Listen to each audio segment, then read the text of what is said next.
My Hero Academia, is it worth the watch? Or is it something that should just, just throw in the dumpster? So I'm going to give my thoughts on the series. Please consider subscribing down below and hit the bell icon. It will notify you whenever I have a new upload that is always released. Now, I mentioned in my previous video called Spider-Man 3 Movie Commentary. Make sure you guys check that out. It was a lot of fun making and a lot of fun to watch.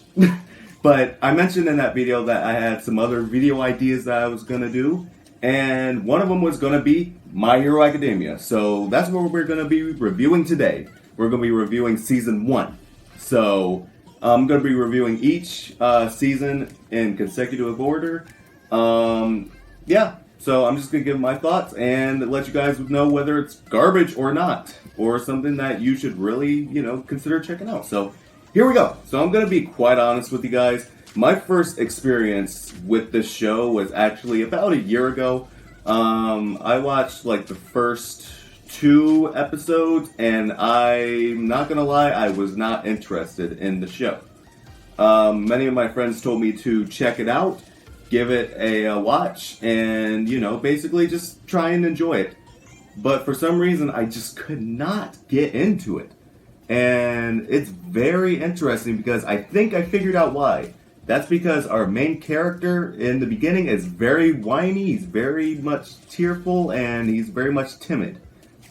And I guess I just was not used to that in our anime protagonists. I'm always used to them starting off awesome and having these amazing abilities and being like super cool and fun and watchable. Whereas here, we start off with this timid boy named Deku, or Izuku Midoriya, which is his real name. Deku would be his hero name.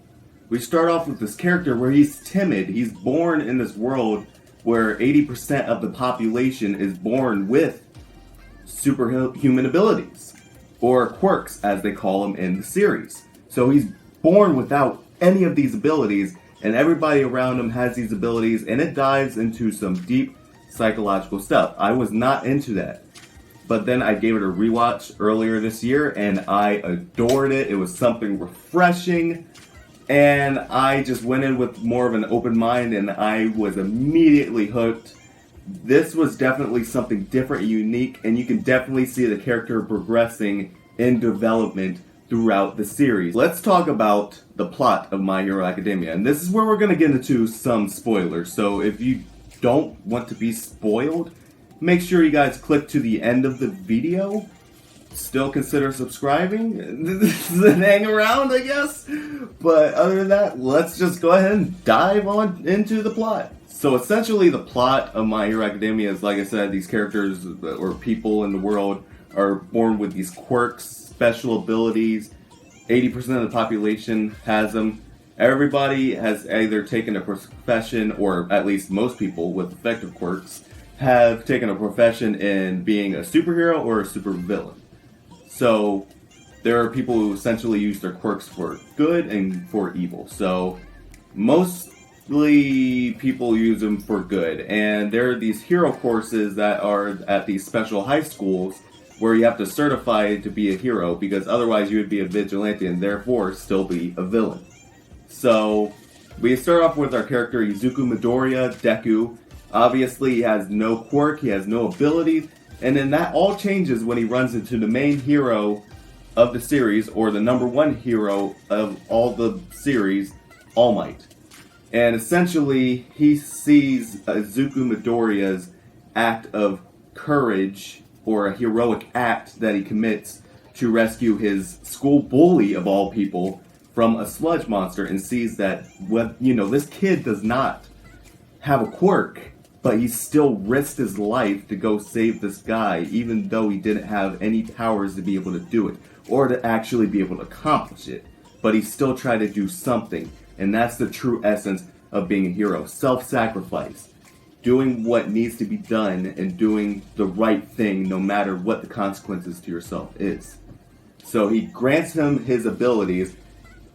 He doesn't have a quirk. All Might, the main character, or the main hero, does not have a quirk.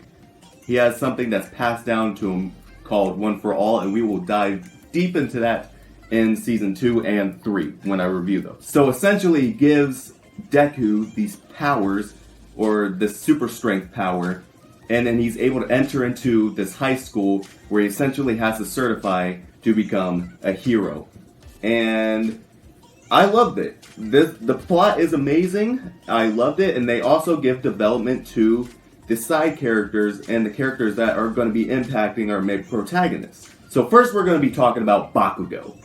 Probably my favorite character in the series once you see him progress. The first season, he is a complete and total jerk. He is completely rude. He's always so, hateful towards Izuku Midoriya.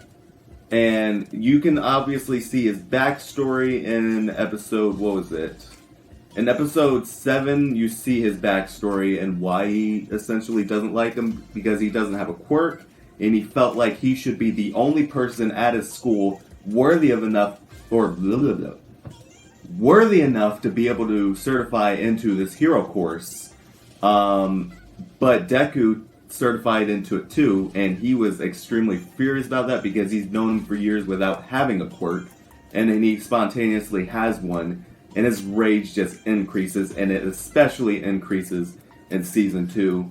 But my goodness, is Bakugo always a personality presence in the series, and Season 1 he definitely makes his voice heard as essentially Deku's first official antagonist. And I thought he was going to become a villain eventually. He's going to progressively turn into a villain.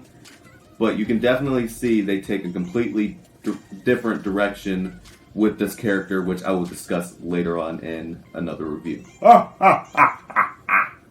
Let's talk about All Might. So, All Might is definitely a fantastic presence. He's certified into the high school as one of the teachers, and he's essentially mentoring these young uprising heroes, and he's also making sure to keep an eye on Midoriya and mentor him, especially since he's the wielder of One for All, the quirk that he's passed on to him. So it's really good to see those interactions with him, and it's especially hilarious when he shrinks down to his skinny form from his muscular form. Nobody really knows about this form, but it's always great humor there, and then he completely changes tonally whenever he goes into that form, and then turns into the big muscular form and becomes the all-righteous hero and very dramatic. It's always a great time seeing All Might on screen, and he's an especially amazing presence in this show. As I mentioned before, we have a ton of side characters that essentially help our protagonist and develop him, and they all have their own little, this is actually this is going to be surprising for me to say, and it's very interesting because I'm still thinking about this show. Even while I'm, reviewing it, I'm still thinking about it, and that shows you how good of a show this is. Essentially, even though this is a story about Deku, our main protagonist, it is essentially a story about the entire school, because these side characters all have a presence in this story.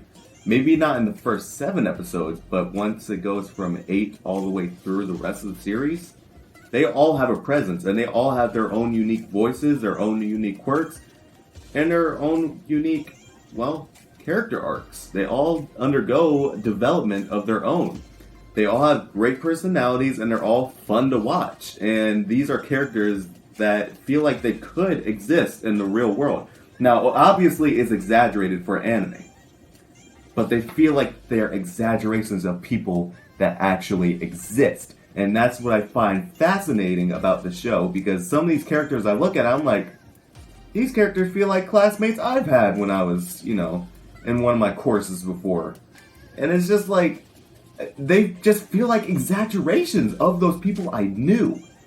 And that's what's amazing about the show, is that they can really, dive into that with these characters. Now, of course, with any anime, you need to sell us on that animation, and this series definitely succeeds 110%. The animation is phenomenal. Admittedly, there's a couple of still frame moments where I'm like, okay, that didn't need to happen. We were having a ton of movement here, but it decides to go to still frame, and I'm like, why to do that?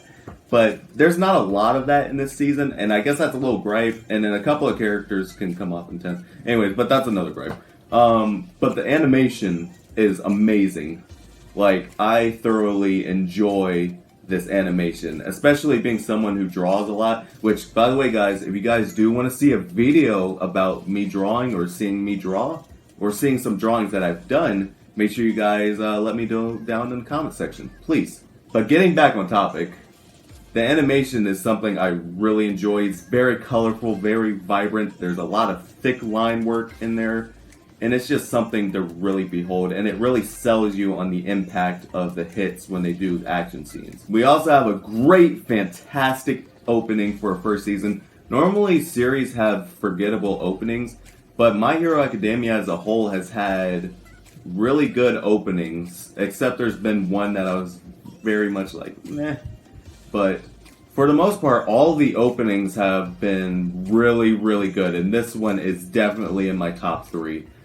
Very good music, very vibrant in the colors, very vibrant in the animation for the actual opening, and I thoroughly enjoy it. It's very good, and the animation, like I said, along with the opening, is a fantastic watch, especially when you want to get hyped up for the upcoming episode that you're about to watch. With that being said, Season 1 ends with a high note, leaving many open possibilities to things that will happen later on the series, which I will talk about later, and it leaves a lot of things open for things that can still happen later whenever Season 5 comes out. It's thoroughly a great watch. I highly recommend it.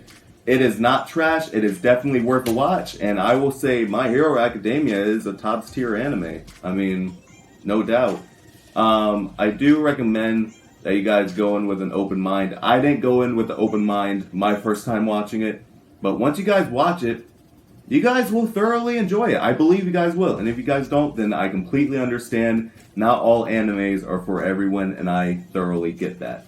But for me personally, I thought this was worth a watch. And if you guys really love animation and stuff like that, you'll get into this. So, alright. If you guys have already seen the series, make sure you guys let me know what you guys thought of Season 1 down below in the comment section. Give your guys' thoughts, things you love, things you didn't like. Please be nice to each other. And if you guys liked the video, make sure to subscribe today to join the Isaiahization.